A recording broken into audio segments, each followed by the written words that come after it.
এক নম্বর আমরা যে গাছ কাটা সহজ উপায় কি? আপনি প্রতিদিন আমি সকাল সন্ধ্যা সুবহানাল্লাহ আলহামদুলিল্লাহ লা ইলাহা ইল্লাল্লাহ আল্লাহু আকবার 100 বার সকালে যদি 100 বার হয় সন্ধ্যায় 100 বার মোট 800 শব্দ হয় কত 800 শব্দের বিনিময়ে গাছ জান্নাতে নিয়ে যাবে। এছাড়াও কি আছে লাভ আছে জামিআত তিরমিজি 34 নম্বর হাদিস আনা আমর ইবনে শুআইব আনিহি আন্না রাসূলুল্লাহ সাল্লাল্লাহু আলাইহি ওয়াসাল্লাম মান সাব্বাহা মিয়াতান বিল গাদাতি বিল আশি আমর ইবনে শুআইব বাবা থেকে বর্ণনা করে আল্লাহর রাসূল সাল্লাল্লাহু আলাইহি ওয়াসাল্লাম বলে যে ব্যক্তি সকালে সুবহানাল্লাহ সন্ধ্যায় 100 সুবহানাল্লাহ বলে কানা জামিয়াতিন ওই ব্যক্তি যেন 100 বার আদায় করার তুল্য সওয়াব পেয়ে গেল। 100 বার যেই সুবহানাল্লাহ আমাকে সকাল সন্ধ্যায় সুবহানাল্লাহ বললে সেই সওয়াব দেন। ومن حمدني بالغداة بالعشي ব্যক্তি সকালে 100 বার আলহামদুলিল্লাহ বলে কানা হামালা আলা গাযামি এই ব্যক্তি যেন আল্লাহ সওয়াব পেয়ে গেল। অথবা বর্ণনাকারী বলে রাসূল বলেছে জিহাদের সওয়াব পেয়ে গেল।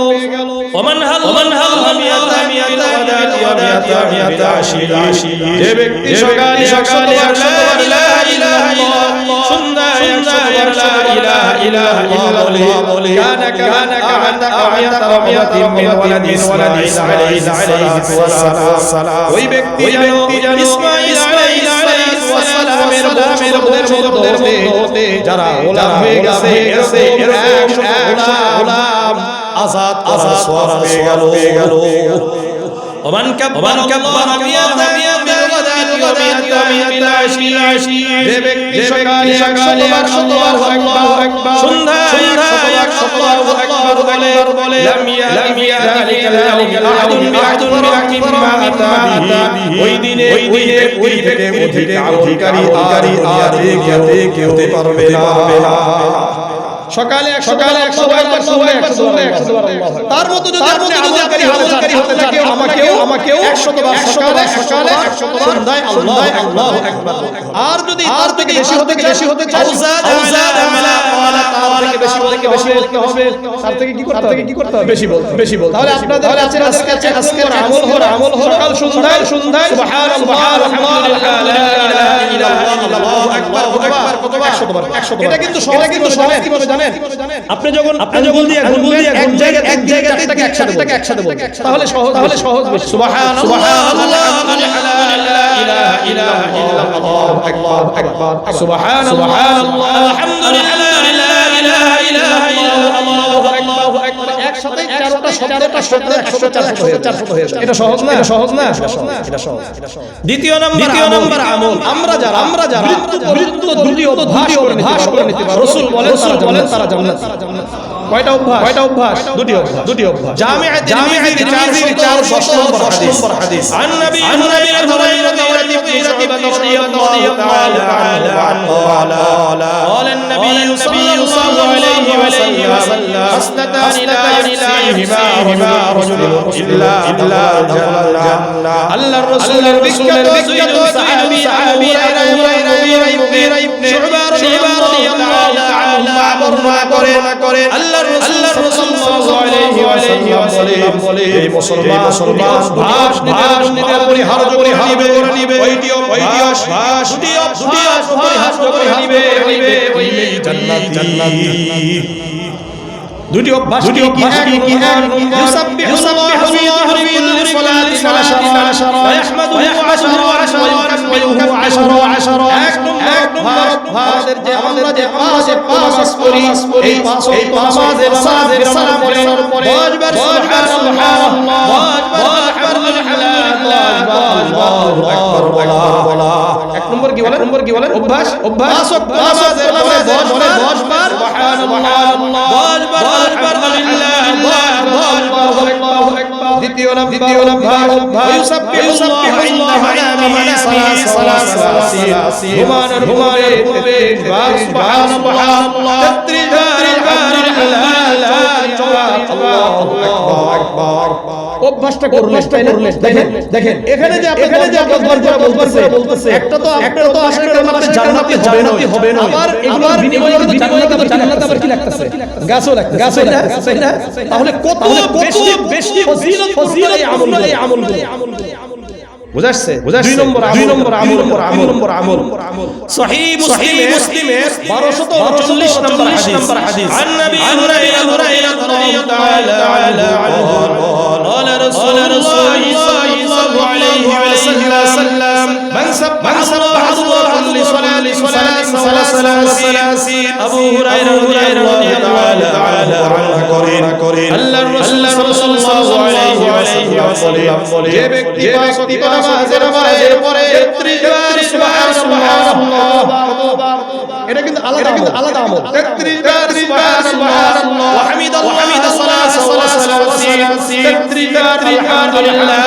ওয়া কাব্বারা সালাসালাসিন 33 বার আল্লাহু আকবার 33 দিয়ে যদি গুণ হয় ফাতিলকা তিসআতু বলে وقال تعالى لا إله إلا الله وحده لا شريك له له الملك وله الحمد وهو على كل شيء قدير 33 আর এই দোয়াটা পড়ে কত হবে 100 হবে যদি আমরা নামাজের পরে এই আমল রাসূল বলে গফিরাত কানা জাবাদিল এই ব্যক্তির যদি গুনাহ পরিমাণ হয়ে যায়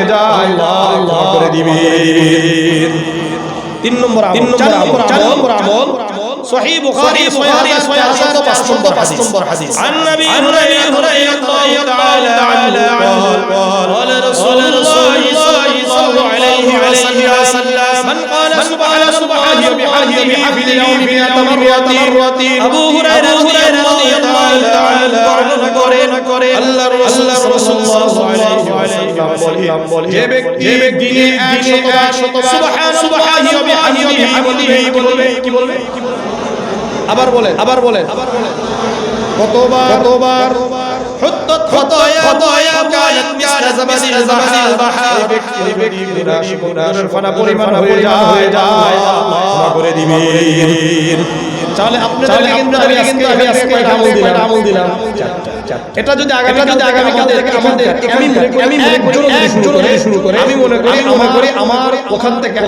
আসা আলোচনা করা আপনাদের পুরা মাহফিলের আয়োজন আর এখান থেকে ঠিক বলে চলে গেল নামাজের আমল নাই কিচ্ছু নাই কোনো ফায়দা বুঝাচ্ছে যারা ভিতরে আছে বাহিরে আছে তারা কি সমান صحيح مسلم 6048 নম্বর হাদিস عن نبي هريرة سعيد الخدري رضي الله تعالى عنهما أنهما شهدا النبي صلى الله عليه وسلم قال لا يقعد قوم يذكرون الله ألا الرسول الرسول صحابي أبو هريرة سعيد رضي الله تعالى عنه করে আল্লাহর রাসূল সাল্লাল্লাহু আলাইহি ওয়াসাল্লাম যারা আল্লাহকে খুশি করার জন্য জিকিরের হালকায় আসে আল্লাহ তাআলাকে এখানে স্মরণ করা হয় বসে রাব্বুল আলামিন যারা যতক্ষণ বসে থাকবে তাদেরকে চারটা পুরস্কার দান করবেন আমরা এখানে বসে পুরস্কার হবে কয়টা এক নম্বর ইল্লাহুল মালাইকা যতক্ষণ আমরা বসে থাকবো আর ফেরেশতারা আমাদেরকে করে রাখবে 2 নম্বর ওয়াশিয়াতুর রাহমান আল্লাহ ডেকে রাখবেন 3 নম্বর ওয়ানাযালাত আলাইহিম সাকিনা আল্লাহ আল্লাহ থেকে সাকিনা হবে শান্তি হবে 4 নম্বর আল্লাহ আলামিন আমাদের ফেরেশতাদের তাহলে আমরা কি লাভবান হয়েছি না ক্ষতিগ্রস্ত হয়েছি? আলোচনা বেশিক্ষণ হবে না কিন্তু শেষ পর্যন্ত যারা বুঝবে একটা হাদিস বলি মুসনাদে আহমদ 12453 নম্বর হাদিস আন্না রাসূলুল্লাহি তাআলা قال رسول الله صلى الله عليه وسلم ما من اجتمع يذكرون الله انس بن مالك رضي الله عنه করে আল্লাহর রাসূল সাল্লাল্লাহু আলাইহি ওয়াসাল্লাম বলে একমাত্র আল্লাহকে খুশি করার ক্ষেত্রে হয়ে আল্লাহকে স্মরণ করে লা ইউরিদু বিযালিকা ওয়াজহাহু আল্লাহর সন্তুষ্টি ছাড়া আর উদ্দেশ্য থাকে না আমরা এখানে আসছি আল্লাহ যাওকে সন্তুষ্ট আসছি না আল্লাহর রাসূল বলেন আযানি মিনাস সামাই আসমান থেকে একজন ফেরেশতা ঘোষণা করতে থাকে তোমরা শেষ করে এমন ভাবে ফিরে যাবে আল্লাহ রাব্বুল আলামিন তোমাদের ক্ষমা করে দিবে وقد بدل السيئات حسنا তোমাদের গুনাহ পরিবর্তন করে দিবে তাহলে আমরা কারা চাই যে ক্ষমা হয়ে যাক সবাই চান তো ইনশাআল্লাহ শেষ পর্যন্ত বলবো আমি বেশি রাত করার মানুষ না সর্বোচ্চ 12টা ঠিক আছে এটা করেন সেটা শেষ করব কারণ আমাদের ওয়াজ ফরজ ওয়াজিব সুন্নাত কিছু না এগুলো হলো নফল এটা করার মূল উদ্দেশ্য এখান থেকে হাদিসের ইলম করে আমাদের জীবনে এটাকে বাস্তবায়ন করা সমাজে বাস্তবায়ন ফজরের নামাজ তাই না আপনি সারা জামাতে পড়লেন অথচ সারা রাত ঘুমাইছেন জামাতে পড়েন সারা রাত আমাদের আমল নামায় দান করুন صحيح مسلم 1300 নম্বর হাদিস عن عثمان بن عفان رضي الله تعالى عنه قال سمعت النبي صلى الله عليه وسلم يقول من صلى العشاء في جماعة مع نصف الليل عثمان بن عفان رضي الله تعالى عنه করে বলেন আমি রাসূলকে বলতে শুনেছি আল্লাহ রাসূল বলেন যে ব্যক্তি ইশা জামাতের সাথে আদায় করলো ওই ব্যক্তি যেন অর্ধরাত্রি ইবাদত সওয়াব করলো আজকে আমরা যারা ইশার নামাজে পড়েছি অর্ধরাত ইবাদত করে সওয়াব পেয়ে গেছি ومن صلى في جماعة فقد إنما صلى ليله যে ব্যক্তি ফজরের নামাজ জামাতে আদায় করলো ওই ব্যক্তি যেন সারা ইবাদত করার সওয়াব পেয়ে গেছে এইজন্য ফজরের নামাজ কোথায় বসতে হবে জামাতে পড়তে হবে ব্যক্তি ফজরের নামাজ পড়ে ওই ব্যক্তি আল্লাহর দায়িত্বে চলে যায় কার দায়িত্বে জামিআতি 264 নম্বর হাদিস عن نبي هريرة رضي الله عنه قال رسول الله صلى الله عليه وسلم من صلى الصبح في الله أبو هريرة رضي الله تعالى عنه করেন সাল্লাল্লাহু আলাইহি ওয়াসাল্লাম বলে যে ব্যক্তি ফজরের নামাজ আদায় করবে ওই আল্লাহর দায়িত্বে চলে গেল কার দায়িত্বে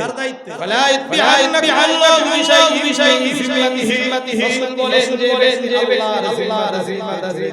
যায় ব্যক্তি যদি কেউ কষ্ট দেয় ওই ব্যক্তিকে স্বয়ং আল্লাহ করে তাকে বুঝাচ্ছে আপনি মনে করবেন নামাজ করেছি আপনারা কেউ যদি আমাকে কষ্ট দেন আপনাদেরকে ধরবে কে এইজন্য যারা ফজরে পড়ে এদেরকে কষ্ট দেওয়া দুনিয়া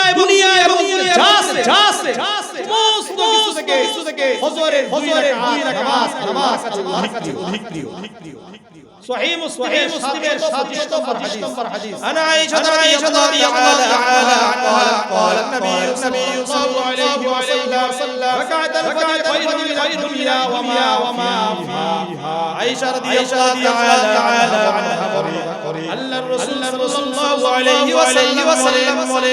ফজরের নামাজ দুনিয়া এবং দুনিয়ার মধ্যে যা কিছু আছে আল্লাহর কাছে এই জন্য ইনশাআল্লাহ আমরা কেউ কখনোই ফজরের নামাজ বাদ দিব না ইনশাআল্লাহ বারবার পাগুলো চুল